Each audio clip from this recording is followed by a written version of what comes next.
Hi friends, welcome back to my YouTube channel. ఈ రోజు వీళ్ళొచ్చేసి ఏంది అంటే మీ అందరికీ ఇంపార్టెంట్ ఇన్ఫర్మేషన్ చెప్పాలి. అదొచ్చేసి ఏంది అంటే ప్రెజెంట్ ఉన్న డేస్‌లో ప్రతి ఒక్కరికి ఏందంటే బ్యాంక్ అకౌంట్ అయితే ఉంటుంది. కొంతమంది ఏందంటే 1 ఆర్ 2 బ్యాంక్ అకౌంట్స్ హోల్డ్ చేసేవాళ్ళు కూడా చాలా మంది ఉన్నారు. ఓకేనా?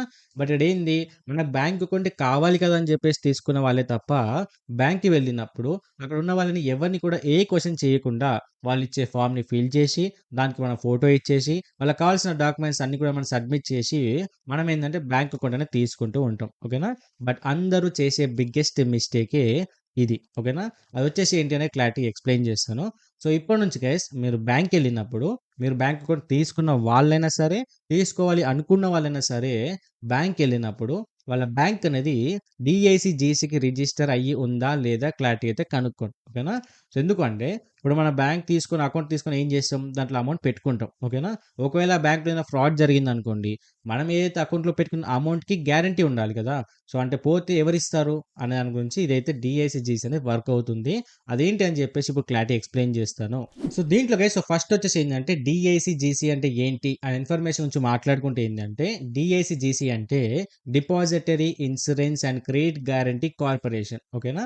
అంటే ఏందంటే మనం ఏదైతే అకౌంట్‌లో పెట్టుకున్న అమౌంట్‌కి గ్యారంటీ ఇవ్వడం కావచ్చు, లేకపోతే ఇన్సూరెన్స్ అవ్వచ్చు. ఓకేనా? అంటే మనం ఇంట్లో పెట్టుకున్న అమౌంట్ పోతే ఏమని చెప్పి భయం ఉండే కదా! మనం బ్యాంక్ అకౌంట్‌లో పెట్టుకుంటాము. మరి అక్కడ పెట్టుకున్న అమౌంట్ కూడా గ్యారంటీ ఉండాలి కదా! సో, అందుకే ఈ డీఏసీ, జీసీ అనేది వర్క్ అవుతుంది. ఇదొచ్చేసి కంప్లీట్‌గా ఆర్‌బీఐకి లింక్. ఓకేనా? సో, ఇది ఎలా వర్క్ అవుతుందని క్లారిటీగా చెప్తాను. ఒకవేళ గైస్ ఇప్పుడు బ్యాంక్‌లో ఏదైనా ఫ్రాడ్ జరిగిందనుకోండి. చిన్న చిన్న ఫ్రాడ్ జరిగిందనుకోండి. ఒక 50,00,000 1,00,00,000 2,00,00,000 ఏదైనా ఫ్రాడ్ జరిగిందనుకోండి. వాళ్ళేం చేస్తారు? వాళ్ళకంటూ ఇప్పుడు ప్రెజెంట్ అందరూ బ్యాంకులు కూడా స్టాక్ మార్కెట్‌లో ఉంటున్నారు కాబట్టి, సో, అమౌంట్‌లో ఫండ్స్ అనేది రైజ్ చేసేసి ఆ అమౌంట్ మనకు సెటిల్ చేస్తూ ఉంటారు. ఎందుకంటే మన అమౌంటే కదా! వాళ్ళందరికీ లోన్స్ ఇస్తూ ఉంటారు. అక్కడ అమౌంట్ లూజ్ అయ్యారు అంటే అందులో మన అమౌంట్ కూడా ఉంటుంది కాబట్టి, అందులో నుంచి ఫండ్స్ అనేవి రైజ్ చేసి మనకు అమౌంట్ అనేది సెటిల్ చేస్తూ ఉంటారు. ఓకేనా? ఒకవేళ బ్యాంక్ అనేది కంప్లీట్‌గా ఫ్రాడ్ జరిగిందనుకోండి, అమౌంట్ ఎవరిస్తారు? ఎవరు ఇవ్వరు. ఒకవేళ ఇవ్వాలి అంటే డెఫినిట్‌గా ఆ బ్యాంక్ వచ్చేసి డీఏసీ, జీసీకి రిజిస్టర్ అయ్యుంటేనే మన అమౌంట్ అనేది రీఫండ్ వస్తుంది. ఓకేనా? అలా అని కంప్లీట్ అమౌంట్ అనేది రీఫండ్ రాదు. కొంత అమౌంట్ మాత్రమే వస్తుంది. అది ఎంత అనేది ఇప్పుడు ఎక్స్‌ప్లెయిన్ చేస్తాను. ఈ ఇన్ఫర్మేషన్ మీకు క్లారిటీగా అర్థం కావాలి అంటే నేను చెప్పే ఎగ్జాంపుల్ అయితే క్లారిటీగా అయితే వినండి. ఇక్కడొచ్చేసి ఏందంటే ఏదైనా ఒక బ్యాంక్‌లో వచ్చేసి ఇద్దరు పర్సన్స్ వచ్చేసి ఏందంటే అకౌంట్ అయితే తీసుకున్నారు. ఓకేనా? ఆ బ్యాంక్ వచ్చేసి డీఏసీ, జీసీకి రిజిస్టర్ అయ్యి అయితే ఉంది. ఓకేనా? ఫస్ట్ పర్సన్ వచ్చేసి ఏం చేశాడు? 5,00,000 డిపాజిట్ చేసి పెట్టుకున్నాడు. సెకండ్ పర్సన్ వచ్చేసి ఏందంటే 1,00,00,000 డిపాజిట్ చేసి పెట్టుకున్నాడు. అది 1,00,00,000 అవ్వచ్చు, 5,00,000 కన్నా అబోవ్ అవ్వచ్చు. ఓకేనా? ఇదైతే గుర్తుపెట్టుకోండి. ఇప్పుడు బ్యాంక్‌లో ఏదో పెద్ద ఫ్రాడ్ జరిగింది. అమౌంట్ అన్నీ కూడా పోయినాయి. ఓకేనా? అప్పుడేమవుతుంది? మన అమౌంట్ రీఫండ్ రావాలి కదా! అది ఎవరు ఇస్తారు? ఆర్‌బీఐ అయితే ఇస్తుంది. ఓకేనా? బట్ ఇక్కడే పెద్ద ట్విస్ట్ ఏంటి అంటే ఇప్పుడు ఫస్ట్ పర్సన్ ఎవరైతే 5,00,000 డిపాజిట్ చేసి పెట్టుకున్నాడో ఓకేనా?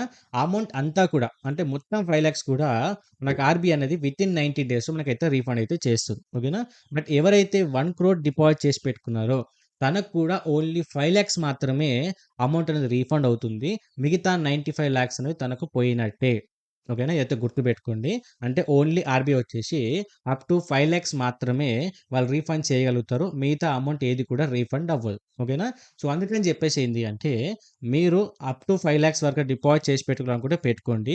లేకపోతే ఇంకెక్కువ డిపాజిట్ చేయాలని చెప్పేసి అనుకుంటే ఒక 20 డేసో, 1 మంత్ వరకే ఉంచేసి మేము తీసేసుకుంటాం అనుకున్నారనుకోండి. అప్పుడు ప్రాబ్లమ్ లేదు. ఇన్ కేస్ మీరు లాంగ్ టైమ్‌గా అలాగే అకౌంట్‌లో పెట్టుకోవాలని చెప్పేసి అనుకుంటే మీ అకౌంట్‌లో 5,00,000 గానీ, మీ పేరెంట్స్ దాంట్లో కావచ్చు, మీ వైఫ్ దాంట్లో కావచ్చు, మీ హస్బెండ్ దాంట్లో ఏందంటే అమౌంట్ డిపాజిట్ చేసి పెట్టుకోండి.